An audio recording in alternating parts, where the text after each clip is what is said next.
జీవుల్ని చంపి చేసే అమ్మవారి పూజలన్నీ ఉగ్రాచారం కిందే లెక్క. దయచేసి మానుకోండి. మేము మొక్కుకున్నాం మేకనేస్తాం, మేము మొక్కుకున్నాం కోడినేస్తాం, ఇంకోడు నిన్ను మొక్కుకుని వేసేస్తాడు, ఒప్పుకుంటావా? మన పిల్లాడు ఆరోగ్యం కోసమో మన ఆరోగ్యం కోసమో కోడినో మేకనో కోసేసే అధికారం మనకున్నప్పుడు కోడి పిల్లకి అనారోగ్యం చేస్తే మన మొక్కుకునే అధికారం దానికి కూడా ఉంటుందండి. మానవ హక్కులు మానవులకే కాదండి, కోళ్ళకి జంతువులకన్నిటికీ ఉంటాయి. పరమ దారుణంగా ఏకంగా దున్నపోతులు సహా వేసేసి అమ్మవారి బలి నెత్తురు ఉంటే కానీ అమ్మవారి సొంత నెత్తురుగా అమ్మవారు అవుతుందా దెయ్యం అవుతుందా? ఎలా ఆలోచిస్తారండి అసలు? దేవుడి పేరు మీద జీవహింస చేస్తున్నాము అంటే దైవభక్తిలో అనాకాసు మనకు తెలియనట్టే లెక్క.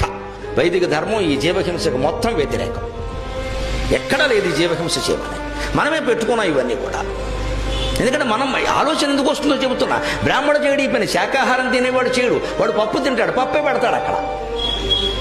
కక్క మొక్క తినేవాడు ఏం చేస్తాడు? మనం తింటున్నాం అమ్మవారికి పెట్టకపోతే ఎలాగా? నువ్వు తింటే అది పెట్టాలా? నువ్వు తిన్న గడ్డెల్లా ఆవిడకి పెట్టాలా?